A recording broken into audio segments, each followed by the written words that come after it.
जब पूरी दुनिया मिलकर भारत को घेरने की साजिशें रच रही थीं, जब कुछ पश्चिमी ताकतें यह सपना देख रही थीं कि हिंदुस्तान की इकोनॉमी को जकड़कर ताले लगा दिए जाएंगे, और जब हमारे ही देश में बैठे कुछ तथाकथित विशेषज्ञ भारत की बर्बादी की भविष्यवाणियां कर रहे थे, तब पर्दे के पीछे एक ऐसा खेल खेला जा रहा था जिसकी भनक तक दुनिया के बड़े बड़े इकोनॉमिस्ट्स को नहीं लगी। यह कोई साधारण खेल नहीं था, बल्कि चाणक्य नीति जैसा एक सीक्रेट प्लान था, एक ऐसा चक्रव्यूह जिसने भारत के दुश्मनों के हर हमले को, हर चाल को नाकाम कर दिया।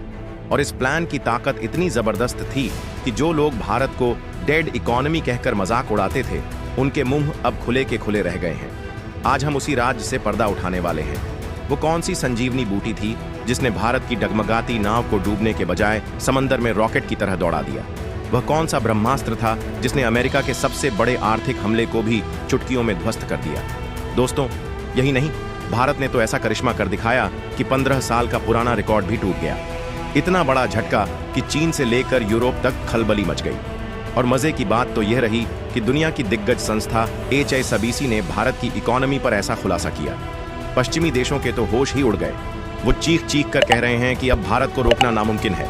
अब जरा सोचिए, जब पूरी दुनिया मंदी की आग में झुलस रही थी, तब भारत का सर्विस सेक्टर रॉक सॉलिड बनकर ऐसा कमाल दिखा गया कि दुनिया के बड़े बड़े देश आज हिंदुस्तान के सामने झुकने पर मजबूर हो गए। लेकिन सवाल यह है, यह चमत्कार हुआ कैसे? कौन सा इंटरनल सीक्रेट है जो भारत को यह ताकत दे रहा है? कौन सी इंडस्ट्रीज हैं जो दुनिया पर कब्जा करने निकल पड़ी हैं और जिनकी वजह से अमेरिका, यूरोप और मिडिल ईस्ट से दौलत का सैलाब भारत की ओर बहने लगा है? और सबसे अहम, आखिर कैसे PM मोदी की एक चाल ने अमेरिका के राष्ट्रपति डोनाल्ड ट्रंप के सबसे बड़े आर्थिक हथियार को खिलौना बना दिया? दोस्तों, कहानी यहीं से और भी दिलचस्प हो जाती है। और अब शुरू होता है भारत के पलटवार का असली अध्याय। लेकिन आगे बढ़ने से पहले इस वीडियो को लाइक करके चैनल को सब्सक्राइब जरूर कर लीजिए, क्योंकि यह आपके लिए तो 1 सेकंड का काम है, लेकिन इससे हमारी काफी बड़ी मदद होती है। दोस्तों, अब आते हैं असली खेल पर। दरअसल अमेरिकी राष्ट्रपति डोनाल्ड ट्रंप को लगता था कि भारत अभी भी पिछली सदी वाला कमजोर देश है। उनकी सोच यही थी कि जब चाहे जैसे चाहे भारत को अपनी उंगलियों पर नचा सकते हैं। इसी घमंड में उन्होंने एक जहरीला दांव खेला, भारत के एक्सपोर्ट पर ठोक दिया 50% का भारी भरकम टैरिफ। अब सोचिए, 50% का टैरिफ किसी भी देश की अर्थव्यवस्था के लिए एक तरह का एटॉमिक बम होता है। आमतौर पर ऐसे वार से किसी भी देश की GDP हिल जाती है, निवेशक डर जाते हैं और बाजार ढह जाता है। दुश्मनों को यही उम्मीद थी कि भारत घुटनों पर गिर जाएगा और सालों तक गिड़गिड़ाता रहेगा। लेकिन भूल गए थे कि यह 21वीं सदी का नया भारत है। ये वही भारत है जो चुनौतियों से भागता नहीं, बल्कि चुनौतियों का सीना चीर कर आगे निकलता है, और हुआ भी वही। दुश्मन अभी अपनी जीत का जश्न मना ही रहे थे कि भारत ने पहला करारा तमाचा मारा। खबर आई कि वित्त वर्ष 2025 से 26 की पहली तिमाही यानी अप्रैल से जून में भारत की GDP ग्रोथ 7.8% की रफ्तार से बढ़ गई। ये कोई मामूली आंकड़ा नहीं था। ये पिछले 5 क्वार्टर्स में सबसे ऊंची ग्रोथ थी, और सबसे मजेदार बात यह उन सभी विदेशी एक्सपर्ट्स के अनुमानों से कहीं ज्यादा थी जो भारत की अर्थव्यवस्था को लेकर डेड इकोनॉमी वाला मजाक उड़ाया करते थे। दोस्तों, ये था पहला मुक्का, लेकिन कहानी यहीं खत्म नहीं होती। सिर्फ 1 हफ्ते बाद भारत ने दूसरा और भी जोरदार झटका दिया। खबर आई कि हमारा सर्विस सेक्टर 15 साल का सबसे बड़ा रिकॉर्ड तोड़ चुका है। जी हां, अगस्त महीने में भारत का सर्विस सेक्टर इतनी तेजी से बढ़ा कि पूरी दुनिया दंग रह गई। HSBC ने अपनी मासिक रिपोर्ट जारी की और आंकड़े देखकर पश्चिमी देशों की आंखें फटी की फटी रह गईं। जुलाई में हमारा HSBC इंडिया सर्विस PMI यानी सर्विस सेक्टर का स्पीडोमीटर 60.5 पर था, लेकिन अगस्त में इसने ऐसी छलांग मारी कि सीधा 62.9 पर जा पहुंचा। दोस्तों, ये जून 2010 के बाद की सबसे तेज रफ्तार थी। अब आप सोच रहे होंगे कि यह PMI क्या चीज है, तो आसान भाषा में समझ लीजिए, यह हमारी अर्थव्यवस्था का स्पीडोमीटर है। अगर यह मीटर 50 से ऊपर है तो मतलब गाड़ी फुल स्पीड में दौड़ रही है, और भारत का मीटर है 62.9 यानी सुपरसोनिक जेट की स्पीड पर। HSBC की रिपोर्ट साफ कहती है कि अगस्त में डिमांड में बम्पर उछाल आया।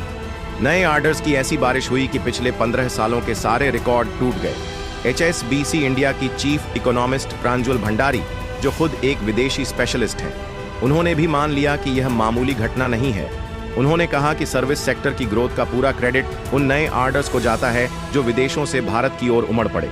लेकिन दोस्तों, पिक्चर अभी बाकी है। जब सर्विस सेक्टर की ताकत में मैन्युफैक्चरिंग सेक्टर की ताकत भी जुड़ गई तो आंकड़े दुश्मनों के लिए और भी डरावने साबित हुए। भारत का HSBC कंपोजिट आउटपुट इंडेक्स, जो सर्विस और मैन्युफैक्चरिंग दोनों का जॉइंट पैमाना है, अगस्त में 63.2 पर पहुंच गया और यह है पिछले 17 सालों का सबसे ऊंचा रिकॉर्ड। सोचिए, 17 साल में जो कोई नहीं कर पाया वो नया भारत कर दिखा रहा है।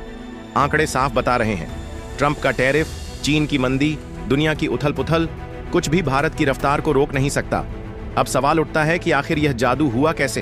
कौन सा गुप्त हथियार था जिसने भारत को यह ताकत दी? दोस्तों, अब असली राज खोलते हैं। भारत ने यह करिश्मा किया कैसे? ट्रंप के 50% टैरिफ के बाद अगर भारत का सर्विस सेक्टर इतिहास का सबसे बड़ा उछाल दिखा रहा है तो इसके पीछे छिपा है भारत की आंतरिक ताकत।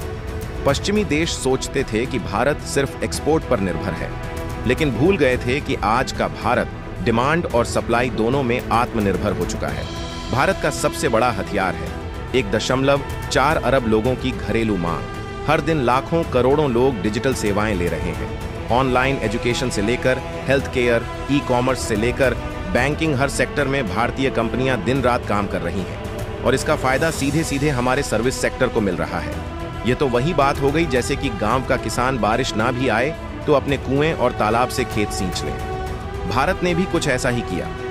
दुनिया ने दरवाजे बंद किए तो अपने ही घर की खिड़कियां खोल ली। यही वजह है कि नए ऑर्डर्स सिर्फ विदेशों से ही नहीं बल्कि घरेलू बाजार से भी झरनों की तरह आने लगे। HSBC की रिपोर्ट भी मानती है कि भारत का सर्विस सेक्टर इतना तेज इसलिए बढ़ा क्योंकि डोमेस्टिक और इंटरनेशनल दोनों मार्केट से जबरदस्त ऑर्डर मिले। अब दोस्तों जरा सोचिए, जब सर्विस सेक्टर और मैन्युफैक्चरिंग दोनों मिलकर रिकॉर्ड तोड़ रहे हो तो इसका असर कहां पड़ेगा? सीधा असर पड़ेगा रोजगार और इनकम पर। नई नई कंपनियां तेजी से स्टाफ हायर कर रही हैं। IT, health care, tourism, banking, हर जगह नौकरियां बढ़ रही हैं और नौकरियां बढ़ने का मतलब है लोगों के पास और ज्यादा पैसा। लोगों के पास पैसा होगा तो खर्च बढ़ेगा और खर्च बढ़ेगा तो मार्केट और भी चमकेगा। यानी एक ऐसा चक्रव्यूह बन गया है जिसे तोड़ना अब किसी भी देश के बस की बात नहीं।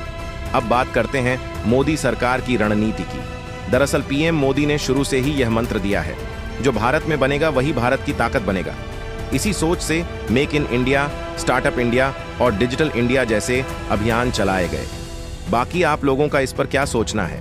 अपनी राय कमेंट में जरूर बताएं और इस वीडियो को लाइक करके अपने मित्रों तक शेयर जरूर करें ताकि उन्हें भी जानकारी मिल सके। इसी तरह और भी नॉलेजेबल वीडियो देखने के लिए चैनल को सब्सक्राइब करके बेल आइकन को ऑल पर जरूर सेलेक्ट। धन्यवाद।